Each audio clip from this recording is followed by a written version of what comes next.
11 at night, chest tight, heart loud, and the fear pressed right against you. In the dark, it can feel less like a thought you're having, and more like a place you're trapped inside. No door, no distance. Here's the strange part. Trying to calm it from the inside only pulls it tighter, and what loosens it is something else entirely. Welcome to Psychology for Sleep. Tonight moves gently toward that something else, toward a little distance, a place to stand beside the fear instead of within it. You're lying in the dark with the day finally behind you. The room quiet, the fear still near, but no longer the only thing here. Let's start right here, at 11 at night, with the fear and the body, and the question of where you're standing. 11 at night, and the room has gone quiet, but inside your chest nothing is quiet at all. The heart is pounding, the breath has turned shallow, and a fear you cannot quite name has pressed itself so close that there is no space left between you and it. You are not watching the worry, you have become it. Researchers who study anxious moments notice something about this closeness. The distance between a person and their fear seems to matter as much as the fear itself. So a quiet question opens tonight, one we will follow slowly. What changes in an anxious body the moment you stop saying "I" and look at the fear from just outside it? The pounding is the part that convinces you it is real. It arrives first, a fast, insistent knock behind the ribs, and the mind hurries to explain it, reaching for whatever went wrong today or might go wrong tomorrow. Your throat tightens. The blanket feels heavier than it did an hour ago. What you are feeling in these moments is your body's alarm system doing exactly what it was built to do, running a little longer than the moment calls for. There is nothing broken in you when this happens. A quiet body at midnight and a racing one are made of the same machinery. One of them simply has not been told yet that the day is over. Notice how, in the thick of it, there is no room to think about the fear. There is only the fear. It fills the whole frame, edge to edge, the way a sound can fill a room until you forget the room was ever silent. Psychologists describe this state as being immersed, standing so far inside emotion that you cannot see its outline. From in there, the feeling does not seem like one thing among many. It seems like the truth of the moment, complete and unmoving. And that sense of permanence is part of what keeps you awake, because nothing that feels total leaves easily, and nothing that fills the frame lets you rest. If you have ever lain awake like this, you are in far more company than the dark makes it feel. Countless people are, at this very hour, staring at the same ceiling, held by the same tightness, certain they are the only ones still awake with it. The loneliness of it is almost the loudest part. But the experience you are having is one of the most ordinary shapes a human night can take. It is not a sign that something has gone deeply wrong with you. It is a sign that you are a person with a nervous system lying still in the quiet where feelings have room to grow large. Listen to the words the mind reaches for when the fear is close. I cannot handle this. I am so anxious. I will never fall asleep. Every sentence begins with I, and every I pulls you further in, stitching you tighter to the feeling until the two of you seem like one thing. This is the grammar of being immersed, the language of standing inside. You are not lying when you say it. But the word is doing something quietly. It removes the last inch of distance, and in that closeness the fear has nowhere to be except pressed against you. The way you name a feeling turns out to shape how strongly it is felt. The mind, once inside a fear, tends to dig rather than climb. It searches the day for evidence, replays a conversation, rehearses tomorrow, and each pass tightens the knot a little more. This is not a flaw in your thinking.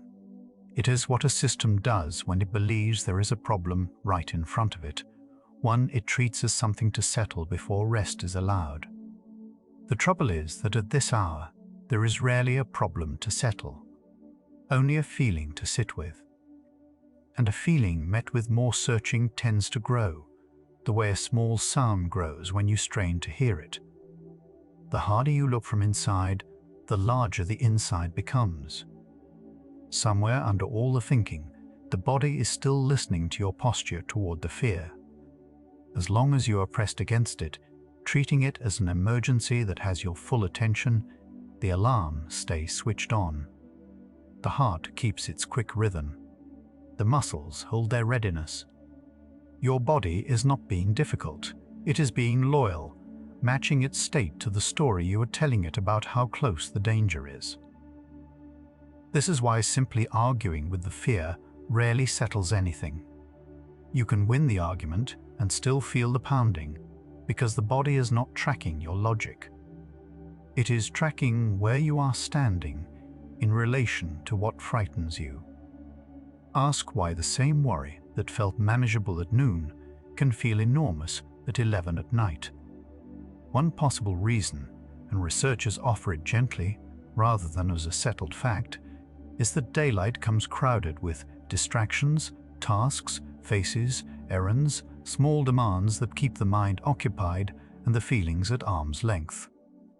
When the lights go down and the room empties, those distractions fall away. There is little left to hold your attention except the feeling itself. It may not be that the fear grew. It may only be that everything competing with it went quiet. The dark does not create the worry so much as clear the stage and leave it standing alone. A tired mind, some who study it suspect, holds its usual filters a little more loosely. Through the long day, you keep perspective the way you keep good posture, with effort you barely notice. By late night, that effort has thinned, and a feeling can arrive with less between it and you. This is offered as one thread among several, not a full explanation. The reasons a night grows heavy are many and still being understood. So we will not linger on the machinery of why the dark feels loud. It is enough for tonight to notice that it does, and to turn instead towards something you can actually do while lying here in it. Here is the turn the rest of this hour follows. The trouble at midnight may not really be the content of the fear, not the deadline, the memory, the what if you keep circling. Those change from night to night, yet the trapped feeling stays the same. What stays constant is not what you are afraid of, but where you are standing in relation to it, pressed inside with no gap. And if the position is the constant, then the position may be the thing that can move. The question quietly shifts. Not how do I make this fear smaller, but where exactly am I standing while I feel it, and could I stand somewhere else? The same fear can be two entirely different sizes depending on where you meet it from. Held up close, filling your whole field of view, it is the whole world. Set down an arm's length away, it becomes an object in the room rather than the room itself. Nothing about the fear has to change for this to happen, only your distance from it. This is a strange and hopeful thing to sit with, that ease might not require solving the worry, arguing it away, or waiting for it to exhaust itself. It might begin with something far smaller and more available, a shift in the angle from which you are looking. Picture the difference between standing in a rainstorm and watching one through a window. In both, the rain is real and the storm is the same storm. But one soaks you to the skin, and the other you can simply observe, its rhythm, its edges, the way it moves and eventually passes. Being inside of fear is the first kind of weather. What tonight is quietly moving toward is the second, not making the storm stop, not pretending it is not there, but finding the window. the fear can keep reigning. You can be the one of the glass, near it, aware of it, and no longer standing out in it, drenched and bracing against every drop. There is a quiet difference between having a feeling and looking at one. When you are having it, the feeling speaks in the first person. It is happening to you now, without margin. When you are looking at it, a small space opens. The fear is still present, but it is over there, something you can describe rather than something you are drowning in. This is not the same as pushing it away or talking yourself out of it. The feeling stays exactly as it is. What changes is the vantage point, whether you are the frightened one or the one noticing that fright has arrived. Both are you.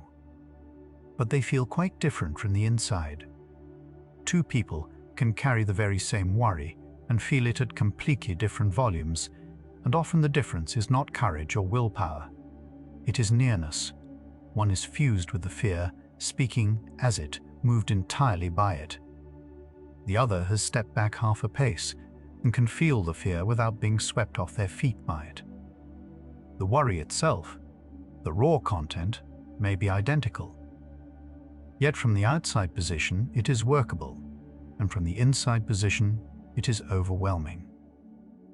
This points to something gentle and practical, that much of what makes a night unbearable is not the size of the fear, but the total lack of any distance from it.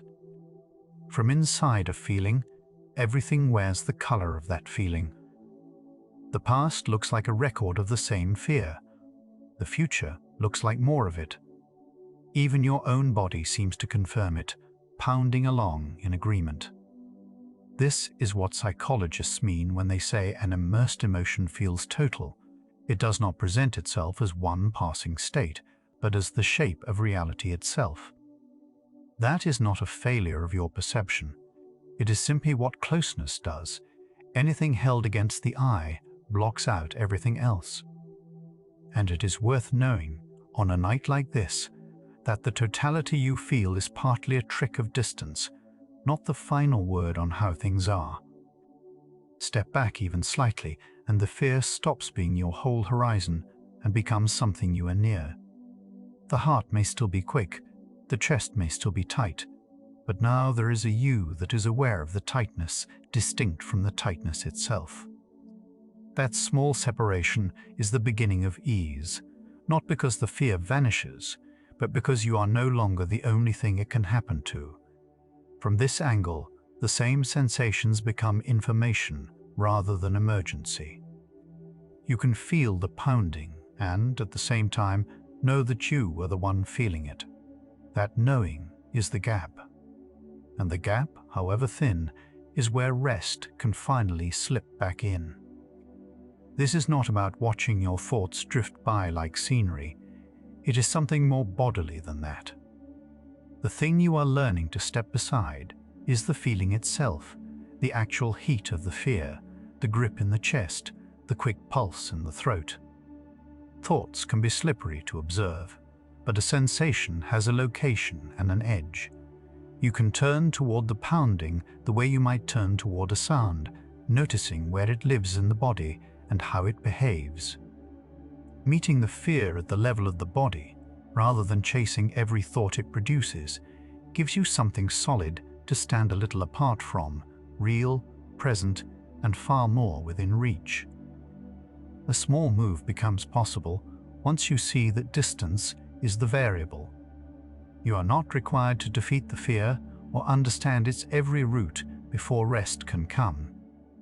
You only change where you are standing in relation to it, and that turns out to be something you can influence, even at 11 at night, even with the heart still going.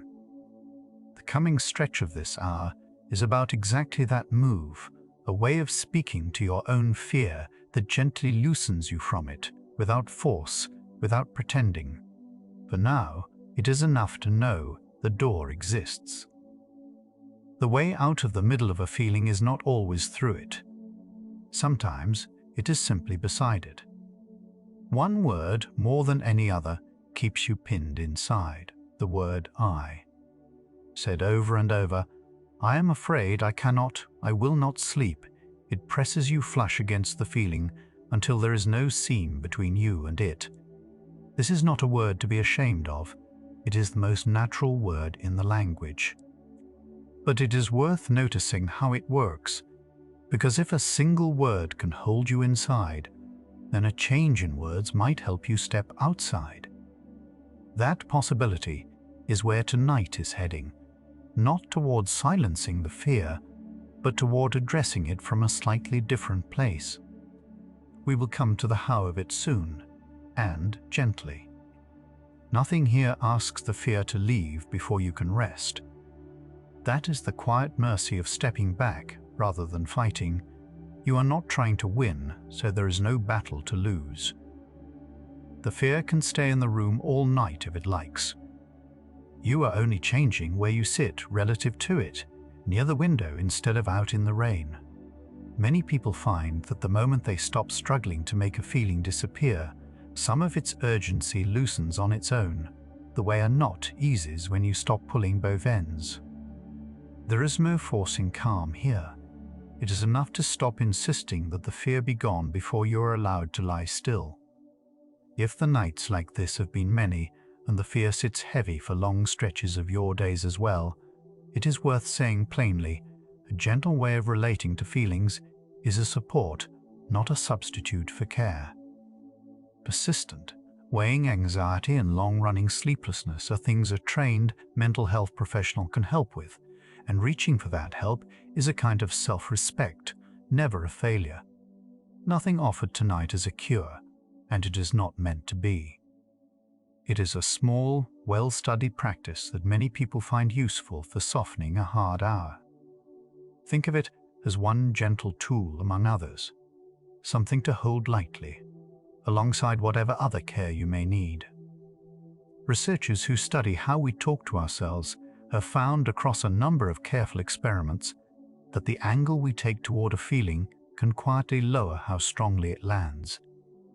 The effect they describe is real but modest, often about as helpful as a good distraction, not a magic switch that ends distress. That honesty matters. This is not a promise that the fear will dissolve the instant you try it. It is a gentle observation that where you stand seems to change the weather in the body, at least a little. And on a night when a little is the difference between lying tense and finally softening, a modest, dependable shift is worth having close at hand. The part of you that can notice the pounding is not itself pounding. Sit with that for a moment. Somewhere in you, even now, is a quiet observer, the one aware of the fast heart, the tight chest, the racing mind. That observer is calm enough to be watching. It is not caught in the storm. It is the one who can tell that a storm is happening. You do not build this part or earn it. It is already here, already awake, already steady beneath the noise. The whole gentle practice ahead is just a way of leaning your weight onto that steadier part of you, the one that was never actually afraid, only aware that fear had come. Right now, in this room, at this late and quiet hour, both positions are available to you. You can be the frightened one, pressed against the feeling with no air between. Or you can begin, even a little clumsily, to sense the other stance, the one standing just beside the fear, aware of it, no longer buried in it. You are not asked to manage the whole shift tonight. Even a hint of that half step, a flicker of the observer, is a beginning. The body notices distance before the mind fully understands it. And as this hour goes on, we will make that distance easier to find and easier to rest inside until standing beside your fear feels almost natural. So the question you carried into the dark has quietly changed shape. You arrived asking how to make the fear stop, how to argue it down or wait it out. But everything this first stretch keeps pointing at is simpler and stranger. Perhaps the fear was never the problem to be solved. Perhaps it was only ever the distance or the lack of it. Perhaps the way through a feeling is not deeper in, but a single step to the side. What that step actually looks like, the small, doable way of speaking to your own fear that opens the space, is where we turn next. Not to end the fear, only to stop standing quite so far inside it. Right now, the fear you came in with is still somewhere in the chest, and something in you is able to notice it there. That noticing is the small distance we have been circling. You do not widen it on purpose. Just feel, for one breath, that there is the pounding, and there is the one aware of the pounding, and they are not quite the same. Let the heart do whatever it is doing. You are not required to fix it from in here. What you have not heard yet is the actual move, the way a few changed words can hand you that half step outside, softly, without any fight. That is where the next stretch begins. Notice the word your mind reaches for when the worry arrives at night. I am anxious, I can't settle, I can feel my own heart going too fast. Researchers who study the way we talk to ourselves have found that this one small word quietly presses you up against the feeling, leaving no room between you and it.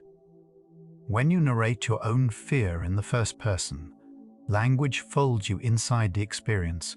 There is no watcher, only the one caught in it. And a feeling with no watcher tends to fill the whole room. The word was never neutral. It was holding you inside the very thing you were hoping to step out of. Standing inside a feeling and standing beside it are two different places to be. Psychologists call the first one an immersed perspective. You live the fear from within, as if it were happening right now, with no gap. Second is a distance perspective. You watch the same fear from a small step back, the way you might notice weather moving across a distant field. In studies comparing the two, people who took the distance view over their own difficult moments felt less shaken, and the feeling loosened its grip sooner. Nothing about the fear changed, only where the person was standing in relation to it. And that turned out to matter more than the fear itself.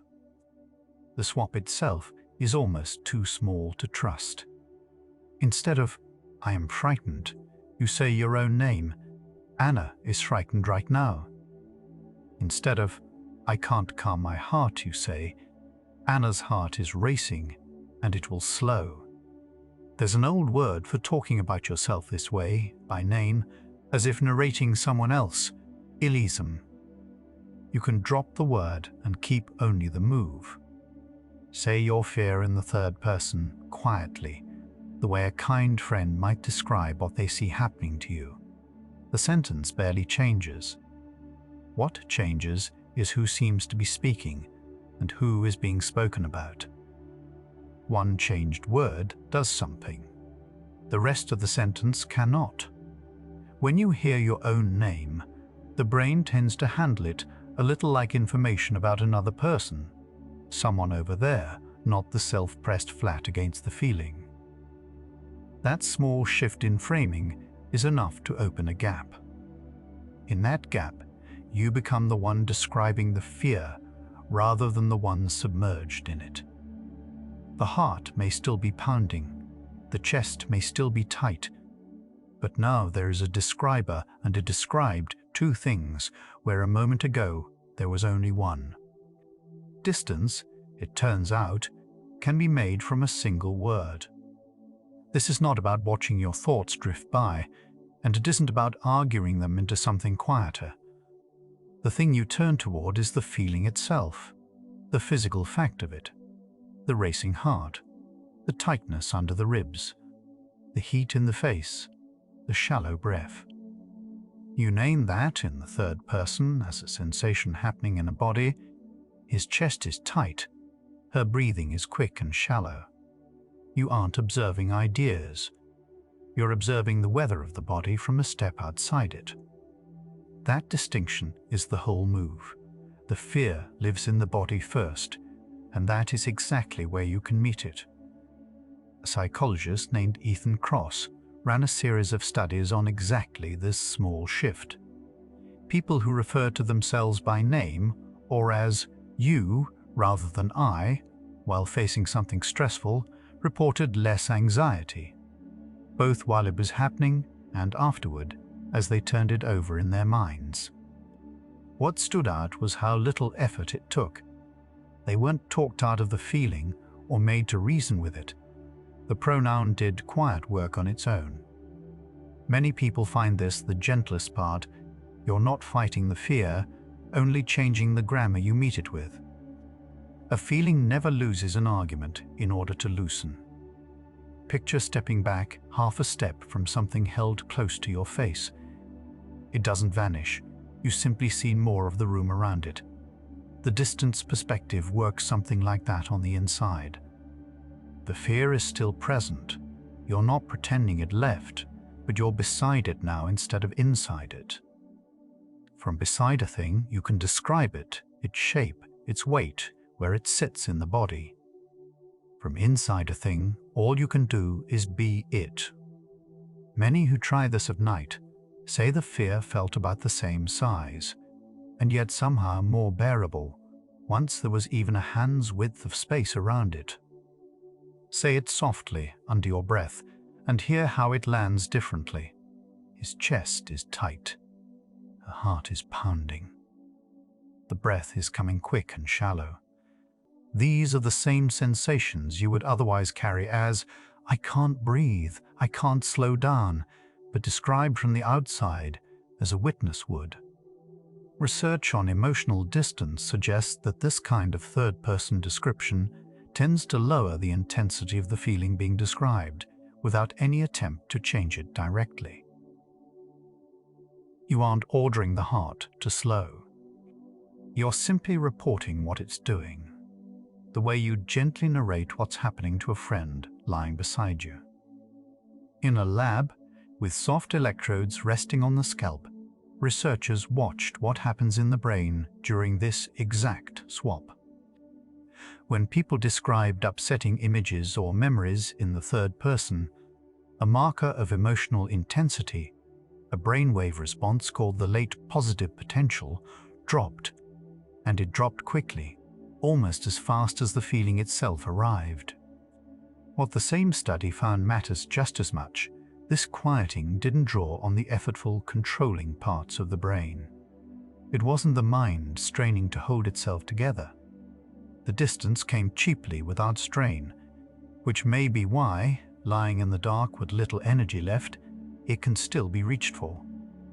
Here is what this is not. It isn't pushing the fear down, and it isn't telling yourself the feeling is wrong. Suppression asks you to fight, and fighting a feeling at midnight tends to feed it. This does something quieter. You leave the fear exactly as it is, same weight, same heat, and you change only where you're standing in relation to it. Nothing is being denied or swallowed. A tight chest stays a tight chest. You've simply stepped to where you can see it rather than be it. For many people, the difference between suppressing a feeling and standing beside it is the difference between a long night and a softer one. At 11 at night, in the dark, with the worry already there, the whole thing can be this small. You say your own name quietly inside your mind. Anna is anxious right now, and that's all right. You describe the body the way a patient friend might. Her shoulders are up near her ears. Her heart is quick. No fixing, no talking yourself out of anything. Just your name and a gentle report of what's happening in the body. It asks almost nothing of you. No sitting up, no special posture, no effort you don't have at this hour. It fits inside the space you're already lying in. Small children do this without being taught. A young child will often narrate herself in the third person, saying her own name where a grown-up would say, I, speaking about her feelings as if they belonged to someone nearby. For a long time, this seemed nothing more than a quirk of early language. But there may be something quietly wise in it, a natural way of holding a feeling at a workable distance, before the word I hardens around everything. Somewhere in growing up, most of us set it down. The move you're reaching for tonight isn't a technique to learn so much as one you already knew, long before the first person closed over it. Compare two sentences for the same moment. I am terrified, and I can't make it stop. And he is feeling frightened right now, and his body is bracing hard. The facts inside them are identical, but the first seals you in, the fear and the one feeling, it are a single thing with no seam. The second leaves a seam, a person, and a feeling that person is having, which means a feeling that can be watched, described, and weighted out. The whole difference is a pronoun and a name. It's a small hinge, and the door it opens is the space between being your fear and simply having it. The one watching a feeling is never in the same state as the feeling. A pounding heart can be observed by something that is not itself pounding. A tight chest can be described by a part of you that is not clenched. This is quietly steadying, even when the fear is loud. The watcher, the part that says her heart is racing, is already calm, simply by being the one who watches rather than the one who races. You don't manufacture that calm, it comes with a vantage point. Step to the edge of the feeling, and you find that a calmer part of you was standing there all along, waiting. Something has quietly turned since the night began. We started by asking what could soften the body when the worry comes, as if the task were to change the feeling. But fact after fact has pointed somewhere else. The tight chest, the quick heart, the shallow breath don't seem to ask to be fixed so much as to be seen from a small step back. The question is bending. Less, how do I make this stop? And more, where am I standing when it arrives? That is a different kind of question, and the rest of the night follows it, not toward a cure, but toward a place to stand. By now, the grip may have loosened a little, not gone, just held from a slightly greater distance. Let one slow breath move through your chest, the same chest that was tight an hour ago. There's no pushing the fear anywhere, no sending it off. We'll keep watching it gently from here, the two of us, a step back from the feeling, in no hurry at all. You have already seen what the brain does with this small swap, the emotional signal easing without strain. What matters now is what that easing feels like from the inside, lying here in the dark. The current has not stopped. The heart may still be moving fast, the chest still tight. But there is a difference between being pulled under by a current and watching the same water from the bank. Distancing does not drain the river. It sets you on the shore of it, close enough to see every swirl, far enough that the water no longer closes over your head. That change of place is much of what one changed word can offer. Here is the part that keeps this gentle rather than forced. You might expect that stepping outside a feeling takes work, one more effort to add to a tired night. It tends to be the opposite. Fighting a fear, arguing it down, holding it out of sight, those are the moves that cost you, the strain you can feel behind the eyes. Naming yourself from the step back asks for none of that. It is less like adding a new effort and more like setting down one you had carried without noticing, loosening a grip you did not know you were holding. On a night with little energy left, that is why it stays within reach. Picture the same memory, two ways. In the first, you are back inside it, reliving the tight chest, the words, the heat rising again as though it were happening now. In the second, you watch it from a small distance, as if it belonged to someone you care about. Studies comparing these two vantage points find that the immersed replay keeps the body stirred and the rumination running, while the distanced view lets the physical reaction settle sooner. The scene itself does not change. Where you stand to look at it does. And standing a step back, many people find, is simply the quieter place to be. It would be easy to hear all this and expect a switch that turns the fear off. The honest picture is smaller than that. In careful comparisons, shifting to your own name tends to help about as much as simply distracting yourself, a moderate nudge, not a vanishing act. That is worth knowing before your first night, because a technique oversold becomes one more thing to feel let down by. What the research offers is modest and real, a fairly dependable way to take a little heat out of a hard moment most of the time for most people. Modest is still something you can lean on, so the heart may still be beating fast, even after you have named yourself twice. That is not the method failing. Distancing was never meant to empty the body of feeling. The fear can stay in the room while its hold on you loosens. Think of it less as an off switch and more as a little more air between you and the thing pressing in. The racing might continue for a while. The thoughts might circle back around. What tends to change first is not the sensation itself, but how completely it seems to own you in that particular moment. This can go wrong in one particular way, and it helps to see it coming. Looking at a feeling from the outside is not the same as telling it to leave. If naming your fear becomes another way to scold it, to wave it off, to insist that you are fine, the distance turns cold, and the body tends to notice the pretense. The gentler version keeps the warmth in it. You are not dismissing the frightened part of you. You are sitting beside it, the way you might sit beside a friend, close enough to say quietly, "This is hard, and it is allowed to be here." And this quieter distance is not the same as floating away from yourself. Some nights, the mind tries to escape a feeling by going numb, by leaving the body entirely, and that tends to leave the fear waiting, undiminished, for later. The distance view is the opposite of vanishing.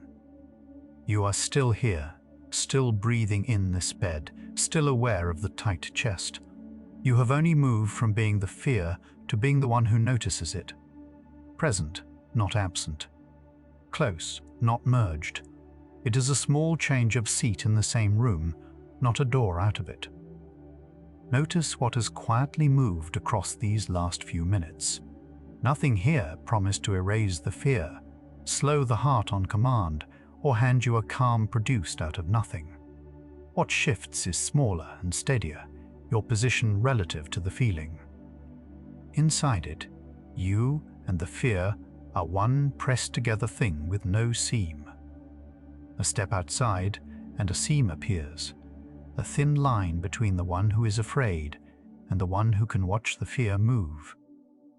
That line is where a little ease tends to live. Not because the fear left, but because you are no longer standing entirely within it. A quiet word before the night goes further.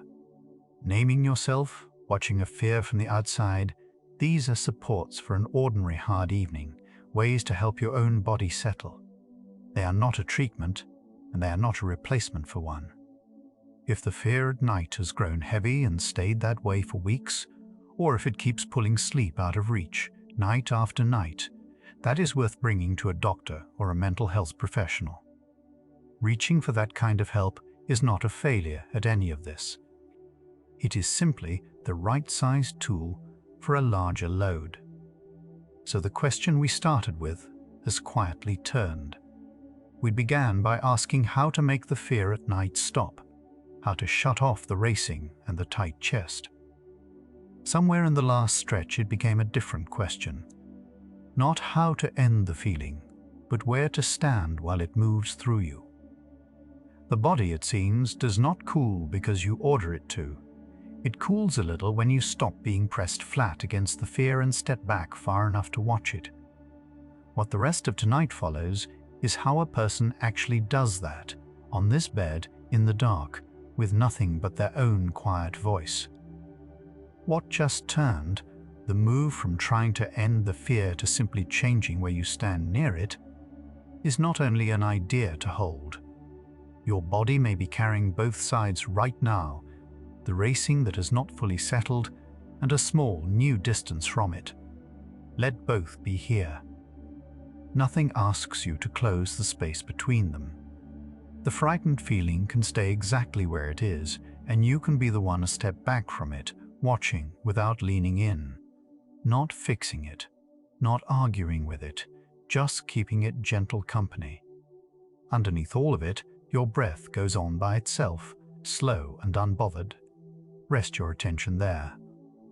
The night has more room in it than the fear ever suggested. Why am I like this? Why can't I calm down? At 11 at night, the voice inside tends to speak in the first person, and the first person has no distance in it. The I sits right on top of the feeling. A small change is available here, and it costs nothing. Trade the I for your own name. Instead of, "Why am I so wound up?" let the sentence become, "Why is Anna so wound up tonight?" One word moves, and something in the sentence steps back. That step back, quiet as it is, turns out to be the whole practice. The grammar of it is simpler than it sounds. Spoken aloud or only in the head, it works the same way, I'm afraid. Becomes, Anna is afraid. I can't stop thinking. Becomes, Anna can't stop thinking, and that is the kind of night it is. There is no wrong way to word it, and no conviction required. Picture how you might text a friend who is struggling. She's had a hard night. Her mind won't quiet. And turn that sane, plain, kind reporting voice toward yourself. That is the whole of it. Your own night. Narrated the way you would narrate someone you were gently worried about. Say the feeling plainly, and then let it be aloud. Anna is afraid right now, and that's okay. Nothing about that sentence tries to fix a thing. It does not argue with the fear or promise it will leave. It only names what is here and grants it room. Putting an emotion into plain words tends to soften its intensity a little, and saying it in the third person softens it further still. You are not talking yourself out of the fear. You are letting it exist without standing in the very middle of it. Now describe what the body is doing, as if reporting gently on someone you care about. Her heart is going quickly. Her chest feels tight. Her hands have gone cold. The sensations do not change because you narrate them, but your position does. From the inside, a racing heart feels like an emergency. From the observer's chair, it is simply a heart going quickly on a difficult night. This is the quiet difference at the center of tonight, not the fear felt from within it, but the fear watched from a single step outside. There is real evidence beneath this, not just a turn of phrase. In studies by Cross and Iduk, people who look back on a painful moment from a small distance, instead of reliving it up close, reacted less strongly and settled sooner. Same event, same person, same raw feeling, only the vantage point differed, and that alone changed how long the body stayed stirred. It is a quietly hopeful result, because a vantage point is one of the few things you can move at 11 at night. You cannot always change what frightens you.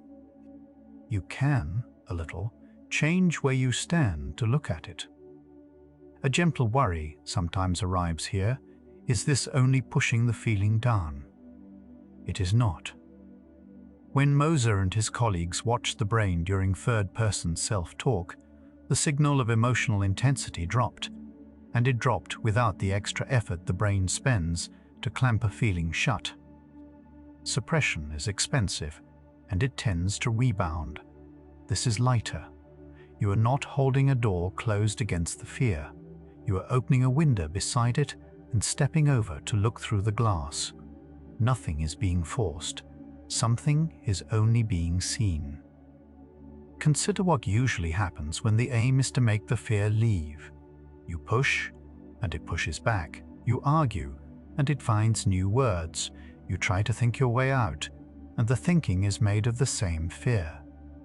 Every one of those moves keeps you first, person immersed, gripping the rope from inside. The fight is itself a way of staying in. Observation asks for the opposite.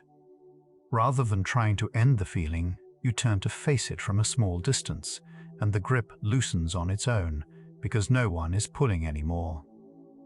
Picture 2. People holding the same length of rope.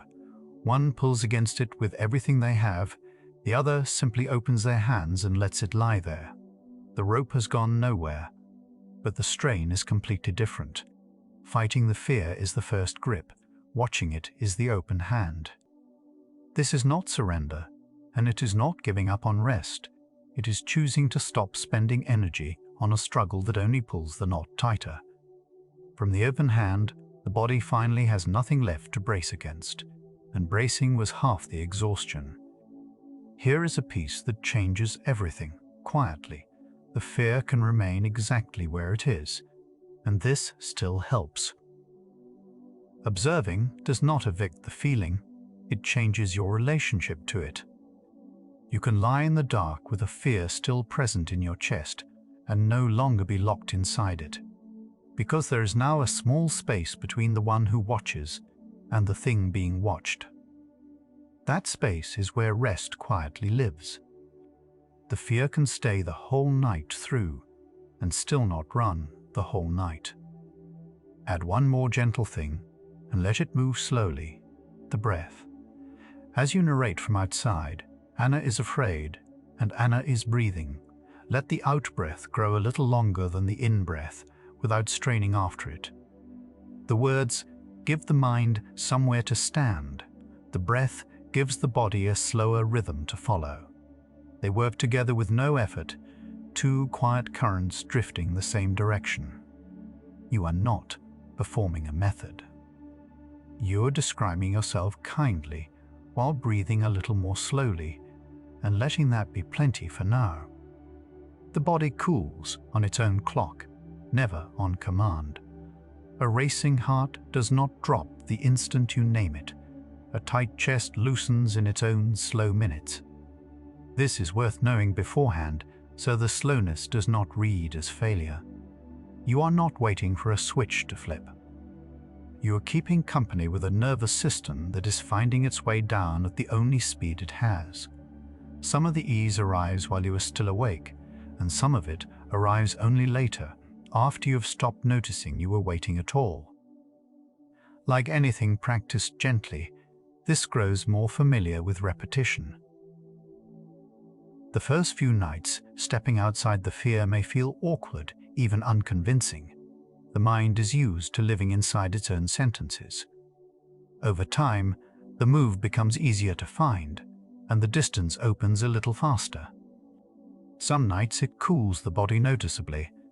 Other nights, it only takes the sharpest edge off.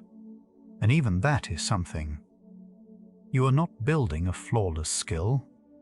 You are wearing a small path between yourself and your fear, one ordinary night after another, until the path is simply there. It will happen often, you narrate in the third person for a moment, and then the mind slides back into, "I'm afraid I can't do this." That return is not a mistake, and it is no proof the practice has failed. Minds default to the first person. That is only their old habit. When you notice you have slipped back inside, there is nothing to correct and no one to blame. You gently pick the name back up. Anna slipped back in for a while. That's all right. Coming back is the practice, every bit as much as the leaving was. The name you use carries a tone, and the tone matters more than the words. Said coldly, "Anna is afraid." Can sound like a verdict, said warmly. It sounds like someone sitting down beside you. Reach for the voice you would use with a person you love who cannot sleep, patient, unhurried, clearly on their side. The distance you are opening is not the distance of a critic looking down from above. It is the distance of a caretaker who can see you clearly, precisely because they are not drowning in the feeling alongside you. Something has quietly turned in the question we started with. We began by asking what changes in an anxious body the moment you stop saying "I" and look at the fear from the outside, as if the fear itself would somehow become different. But by now it looks less like the fear changing and more like your position changing. The heart still races, the chest still tightens. What moves is where you are standing while it happens. And from a step outside, a body that no one is trapped within seems to find, all on its own, a little room to come down. Some nights, the words will not come on their own, so it can help to keep a few plain sentences nearby, like borrowing a friend's coat. Anna had a long day. Anna is safe in this bed even while afraid. Anna is not here to solve anything tonight. None of them are magic phrases, and none of them come out perfectly. They are simply doors back into the observer's chair for the moments when the mind has wandered off. Choose whichever feels least forced in your own mouth and let the rest quietly go. Think of how you would sit with a friend who told you, near midnight, that they were afraid and could not quite say why. You would not order the fear to leave. You would not lecture them about staying in the present. You would sit close, let them feel what they felt, and trust it to pass in its own time. Turning your own name over in the dark offers you that same seat beside yourself. The fear is treated as real, met with company rather than correction, and company, it turns out, cools the room better than argument ever did. None of this asks you to sit up or do anything with your hands. In bed, lights already off, it happens entirely inside the head. You notice the fear, you reach for your name, you describe what is here in the third person, and you let the breath lengthen. There is nothing to hold and nowhere to go.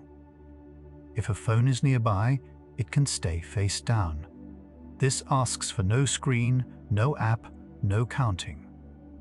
Only a quiet narration running underneath the dark and a body slowly discovering that it is allowed to settle. Night has a way of making the feeling loud. With the day's tasks gone quiet, little is left to stand between you and whatever you carry. And the fear fills the space it finds, one reason, among several, that so many people meet their sharpest worry after dark. This is not a flaw in you. It is only what an undistracted mind does with an open evening. The vantage shift helps most precisely here, because when there is nothing else to look at, having somewhere else to stand becomes its own quiet form of relief. Notice that none of this includes chasing sleep. Sleep, much like the fear, tends to arrive more easily when it is not being pursued. So you let that hunt go too. You narrate gently, you breathe a little slower, you watch the body from a step outside, and you leave sleep to find you whenever it is ready. There is a strange ease in setting down two chases at once, the chase to end the fear and the chase to force the rest. What remains is only a quiet evening and a mind that has stopped grasping at either. It helps to hold this practice at its honest size. Many people find it genuinely useful, and the research suggests that distancing eases distress for a while, often about as much as a good distraction does. It will not erase anxiety, and it was never built to. On some nights, it takes the edge off and no more, and that is a fair and real result. Seen plainly, this is not a cure and not a promise. It is a small, repeatable way to stand a little apart from a hard feeling and let the body soften. And there is a limit worth naming plainly. When the fear is heavy night after night, when sleep keeps breaking for weeks, or when the days themselves grow hard to carry, this quiet practice is not meant to stand alone. A doctor or a mental health professional can offer help that no bedtime narration can reach, and turning toward that help is an act of care, not defeat. Think of stepping outside your fear as a companion to that support, something gentle you can do tonight rather than a replacement for it. You are allowed to have both. There is no correct script for any of this. Your name, your words, your pace, the whole thing bends to fit you. Some people speak to themselves as you. Some use their own first name. Some drift between the two without ever deciding. Some narrate in full sentences, others in a few plain words before the mind quiets. None of it is wrong. What makes the practice work is not precision, but familiarity, the ease of a move you have made enough times that it comes to you in the dark without needing to be summoned. Given a little time, something gradually shifts. The gap between you and the fear, so hard to find on the first anxious night, becomes a place you know the way back to. You stop having to build the distance from scratch each time. It begins to open on its own, a fraction faster, the moment you reach for your name.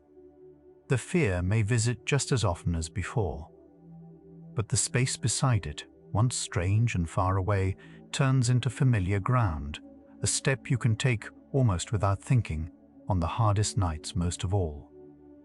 Here is what the practice has been quietly showing, piece by piece. Night anxiety does not ease while you are living inside it, while the I sits pressed flat against the fear with no gap between them. It eases when you change where you stand. Call yourself by name. Describe the fear as something watched rather than something you are. Let the breath slow and the body cools on its own, not because you forced it down, but because no one is trapped in the middle of it anymore. The relief was never in winning the fight. It was in stepping outside of it. Heat leaves a body, the way it leaves a cup of tea set down and forgotten slowly on its own clock, needing no hand to help it along. Right now, the racing you came in with is already easing, not because you fought it into submission, but because you stepped back and let it be seen. You are not the fear tonight. You are the quiet one standing just beside it, watching it slowly lose its edge. There is nothing more to do here. The name you reached for has already opened a little space, and the body is cooling into it, unhurried, on its own. The hours ahead carry the rest of this without you. You are not the fear that fills the room tonight. You are the one who notices it filling. That difference sounds small, almost like nothing, yet it is the whole distance between being swallowed and simply seeing. The pounding, the tight chest, the pull toward the worst version of the hour, all of it can be watched. And whatever can be watched is no longer the entire sky. You are the watcher, still here, still whole. Somewhere in the dark, the heart is still going a little fast. Let it. No one is asking you to reach in and still it by force. From where you are, one step back, a single breath away, the racing is something happening, not something you are. The body does its worried work, and you simply notice it, close enough to feel each beat, far enough that it no longer decides who you are tonight. There is a small clearing that opens the moment you stop saying, "I'm afraid," and let yourself say, quietly, "She is afraid," or "He is afraid," using your own name. Nothing about the fear changes, but your seat changes. You move from inside the storm to the doorway of it, where the same feeling is visible without closing over your head. The clearing was always there. Tonight, you are allowed to stand in it. Say your own name in the quiet, and something answers differently than the word "I" ever does. I pulls you inward. A name sets you a step outside. The fear that felt like the whole of you becomes a thing. The person with your name is moving through, real, present, but no longer the total of who you are. You have carried this small turn the entire time. It waited only for you to make it. The one who notices the tightness in the chest is not tight. The one who watches the mind spin is not spinning. There is a still point in you, quiet as the center of a turning wheel, and it has been there through every anxious night you can remember. It does not fight the fear, it does not flee it. It only sees, and in the seeing, the grip already loosens by a breath. Fear can be in the room without being in charge of it. Picture the feeling sitting a little apart from you, allowed to stay, given no orders to leave. You are not evicting it. You are simply no longer standing where it stands. Strange how a feeling loosens when it is met with room instead of a fight. The chest can be tight, and you can be at ease with the tightness, both at once. Notice how the body softens the moment it is no longer being managed. All evening you may have wrestled the fear, trying to think it away, arm to arm with your own nerves. Watching asks none of that effort. You set the wrestling down and let the feeling be a feeling, observed from a hand's breadth back. The nerves settle not because you won, but because no one is fighting them anymore.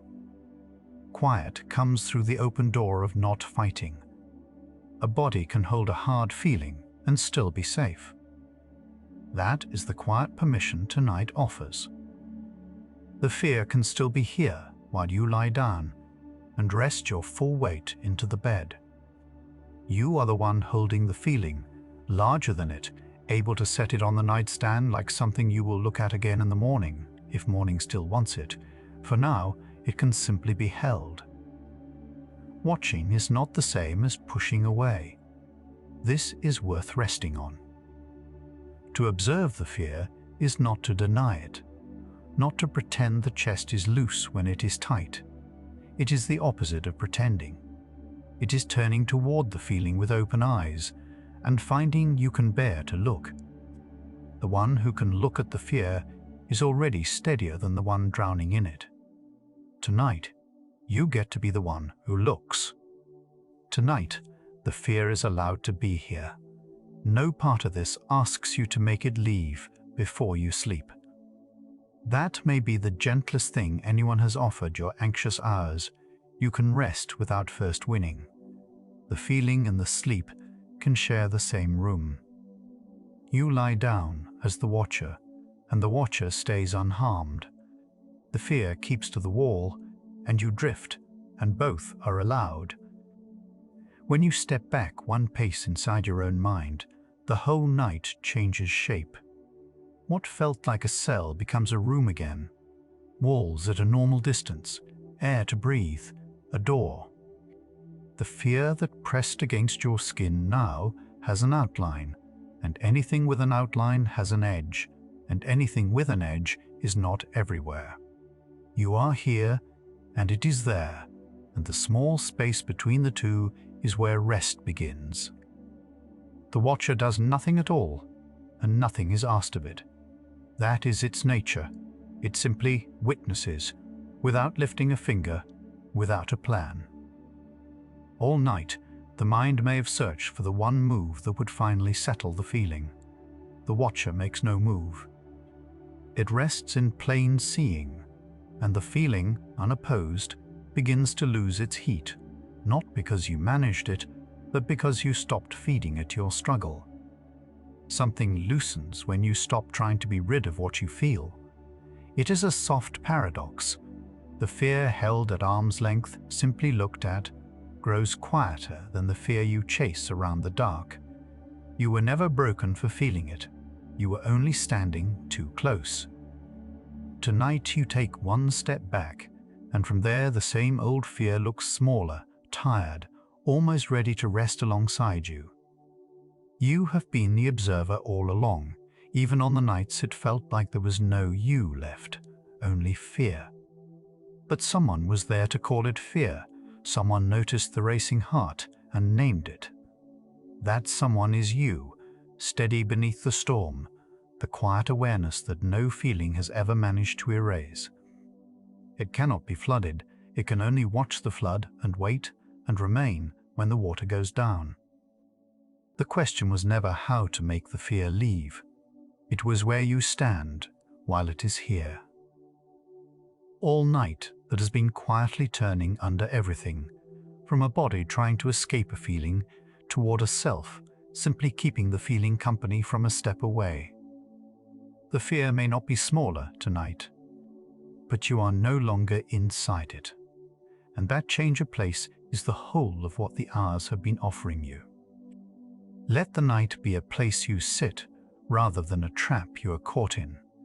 From the watcher's seat, the dark is only dark, soft, wide, holding you the way it holds everyone else who is awake and afraid tonight. You are not alone in the watching. Countless quiet minds are doing the same thing right now, feeling the fear and staying beside it, and slowly letting the body go heavy towards sleep. The heart may still be quick, and that is allowed. You do not measure the success of this night by whether the fear is gone. You measure nothing at all. You simply lie here as the one who notices, letting the beat be a beat, the tightness be a tightness, the worry be a worry, each one seen, none of them you. And seen things, given no fight, tend to quiet on their own. Nothing here asks to be solved before you sleep. This is the deep relief the watcher brings. You can put the problem solving down. The fear does not want fixing tonight.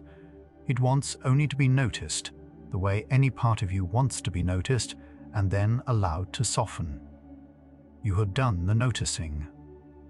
Now you can let even that go gentle, sinking under the weight of a body that has finally stopped bracing. From a step back, even the oldest fear looks tired. It has run the same circles for so many nights, and it has never once been the whole of you.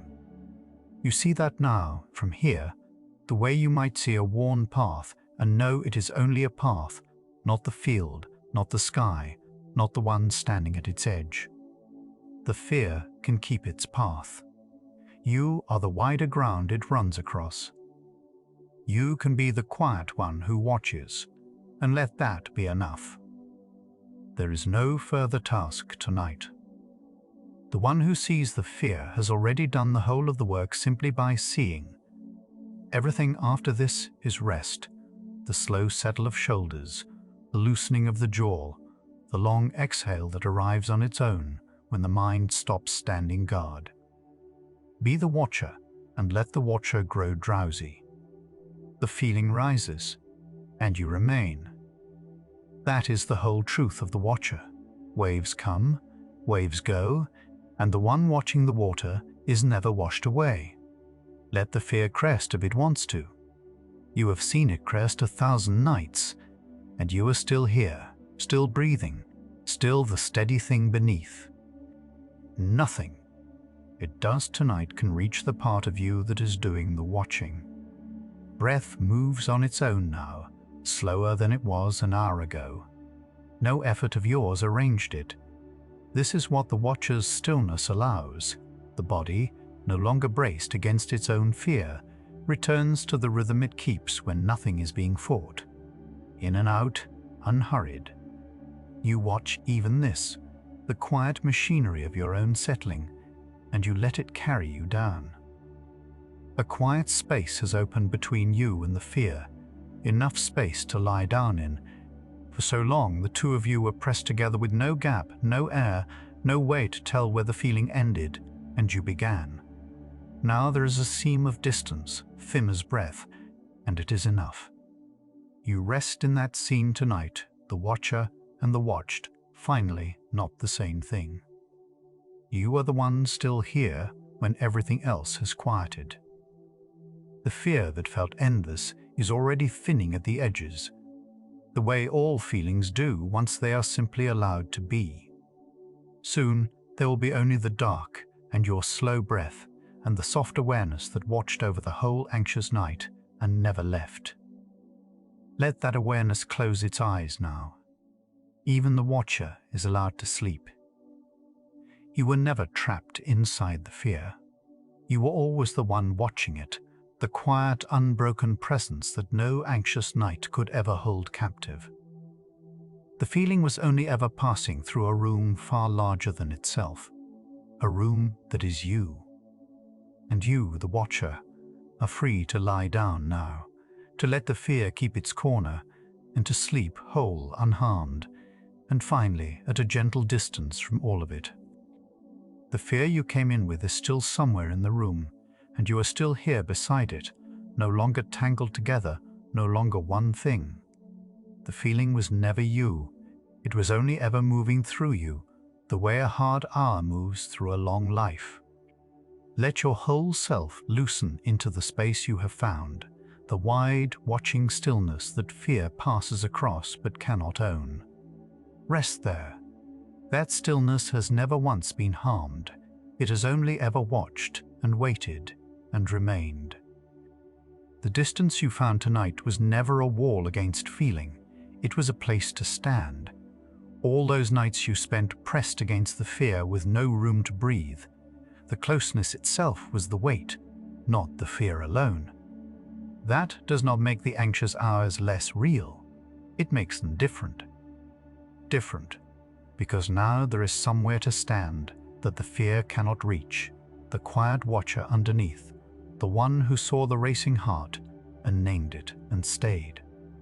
You leave tonight knowing the feeling can be in the room without being in charge of you, not because you fought it into silence, because you finally stopped standing inside it and found there was always a wider self holding the whole of the night. This is not a one-night kind of quiet. The fear will return another evening. It always does. When it does, you will know where the watcher's seat is. Keep this close, ready for the night you need it most. You can let the last thoughts settle now, the way a feeling, simply watched, loosens and drifts down into quiet. Let your body grow heavy, every held place unclenching into the mattress beneath you. Sleep carries you toward the wide, watching stillness where nothing asks to be in charge of you. If your eyes have already closed, let them stay closed. There is nothing left to keep watch for. Rest well, quiet one. You were never the fear, only ever the calm that watched it pass, where the anxious mind learns to step back and rest. Good night.